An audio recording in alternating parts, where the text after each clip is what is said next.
Now, the U.S. has carried out strikes in southern Iran, and what a spokesperson for the U.S. military said were acts of self-defense. In a statement, Tim Hawkins of the U.S. Central Command said that the strikes hit missile sites as well as boats trying to lay mines, without giving any further details of the attacks.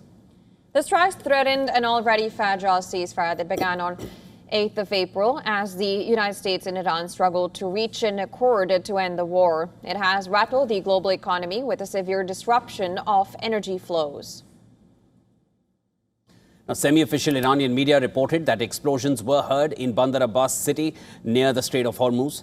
Iran's Mehr news agency said that the situation in the city was under control and that there was no cause for concern. On Monday, U.S. Secretary of State Marco Rubio suggested a deal could be reached within the day, but Iran's Foreign Ministry spokesperson Esmail Baghi has said that while a conclusion has been reached on a large portion or proportion of the issues, it is incorrect to say that the signing of an agreement is imminent. As talks are underway, Trump has demanded a resolution to enriched uranium inside Iran, a key sticking point. On his Truth Social network, Trump said that he expected Iran to hand over its enriched uranium to the United States to be destroyed or have it destroyed within Iran with an international witness. Now, earlier at the Memorial Day observance at Arlington National Cemetery, Trump paid tribute to the fallen U.S. service members and went on to say that Iran will never have a nuclear weapon. These incredible men and women gave their lives to ensure that the world's #1 state sponsor of terror will never have a nuclear weapon. Oh, and they won't. They will never have a nuclear weapon. I'm sure you know that. All right, lots to discuss. For that, we're now being joined by Dr. Avner Cohen from Monterey, California, Professor of Non-Proliferation and Terrorism Studies at Middlebury Institute. Dr. Cohen, always a pleasure speaking with you. Thanks so much for joining us.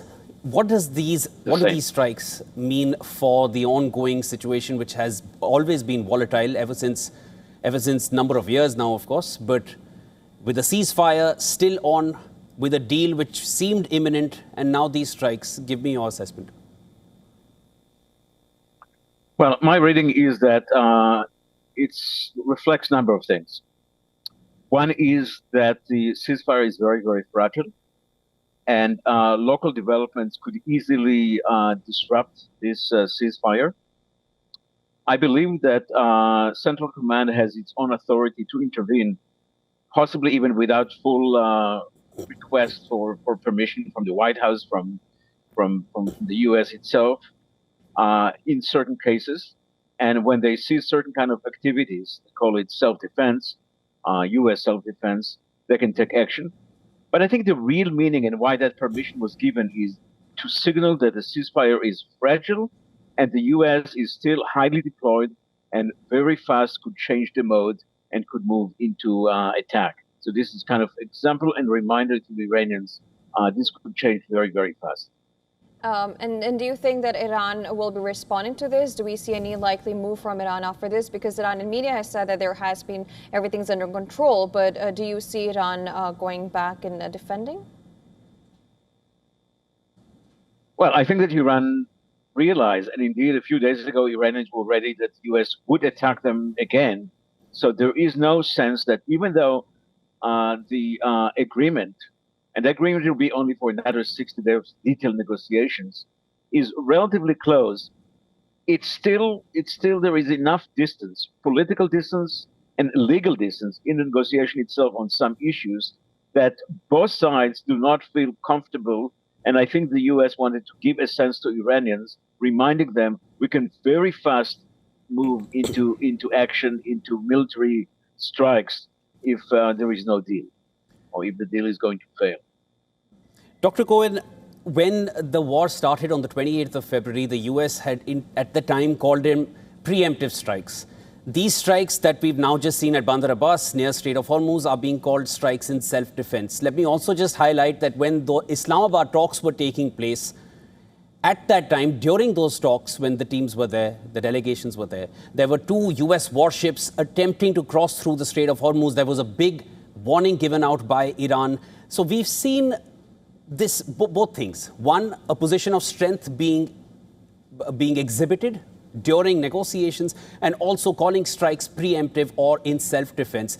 Do you see a similar trend being carried out even now? Because there were talks from both sides suggesting that a deal is now imminent. Well, the deal is closed. I wouldn't say imminent. I think there are hesitation on both sides. Neither side want to appear as weak and giving up certain issues. The U.S. emphasized very much the nuclear issue, which has not been resolved. It's not even resolved even in principle.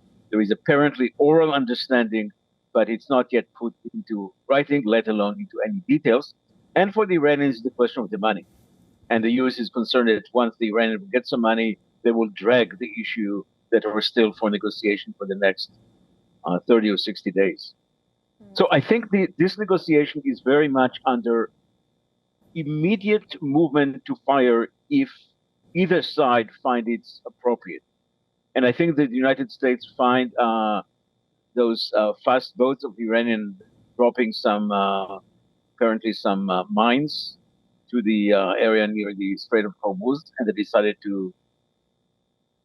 They also said that they saw some missiles ready at the area on the coast, the Bandar Abbas area.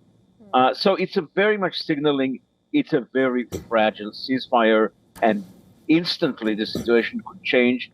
Now we're talking about very temporal and very focused strikes, but it could move into a full attack on the side of the U.S.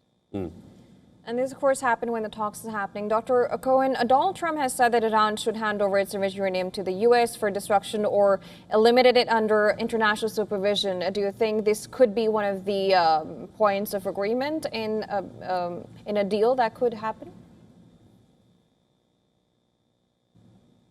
Well, I think the Iranians are not ready to give up enrichment.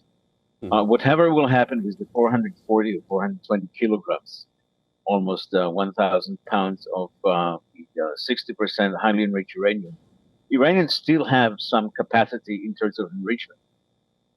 Israel and the United States are determined, so they say that capacity will be eliminated, will be taken out of the country. I think the Iranians are determined not to allow that to happen, even if they allow the 440 kilograms to be taken out. So there are still sticking issues, which goes into the core of either side. The U.S. in terms of ending the Iranian nuclear program, the Iranians, the fact that enrichment became such a big issue for their national pride. Dr. Cohen, I think it will take time. I think it will take time until they will be able to nail all the details. And I said, for both political reasons and also for legal reasons.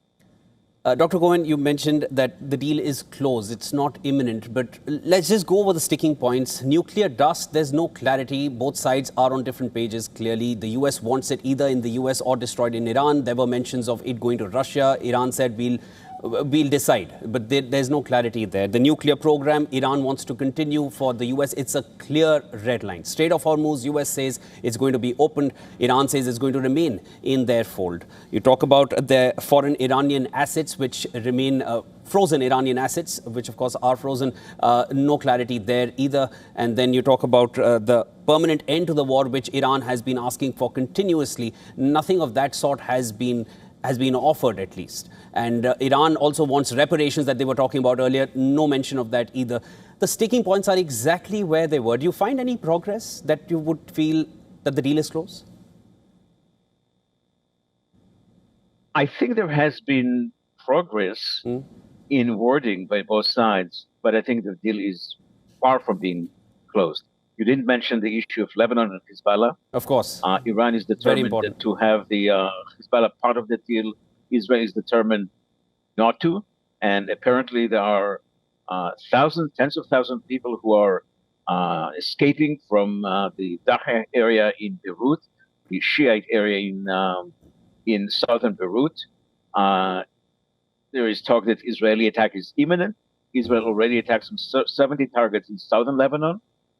Israel suffered casualties, so there is no true ceasefire in that area. So there is a way that you can even sabotage it because of this issue of Hezbollah. And all the other issues, there are sticking points, and it's far from being nailed down in terms of details. And I think the United States realized that in Washington there was negative reaction to some elements of the deal by various people, including the Republican senators. And as a result of that, I think there is a second thought on the administration whether they're ready that fast to close. So what looks on Friday as near nailing down all the details, by now there are more issues and they're not that close to be signed. In that case, then, according to you, since as my colleague just listed all these sticking points, in your projection, what could be the points at this point where both U.S. and Iran could actually come to an agreement for? How do you predict this agreement to shape up like? Well, I think fundamentally both the United States and Iran do not want to engage again in a major all-out war. It's not clear whether it will prove anything. The Iranians proved themselves much more survivable than anybody thought. The United States, it costs in terms of damage, in terms of finance, a great deal.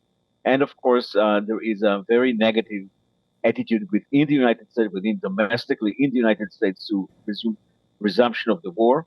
So I think both sides do not want to start again the war.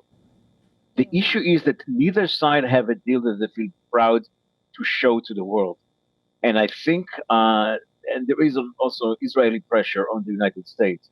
So those issues are still kind of being sticky. And I don't think that anything imminent is going to be signed. I could see some time, could be even days, that the issue is not going to be resolved. I don't know how it's going to be resolved, but it's not obvious that it's going to be resolved by more and more negotiation. You need to have some kind of political breakthrough, and both sides have some inhibitions to do so.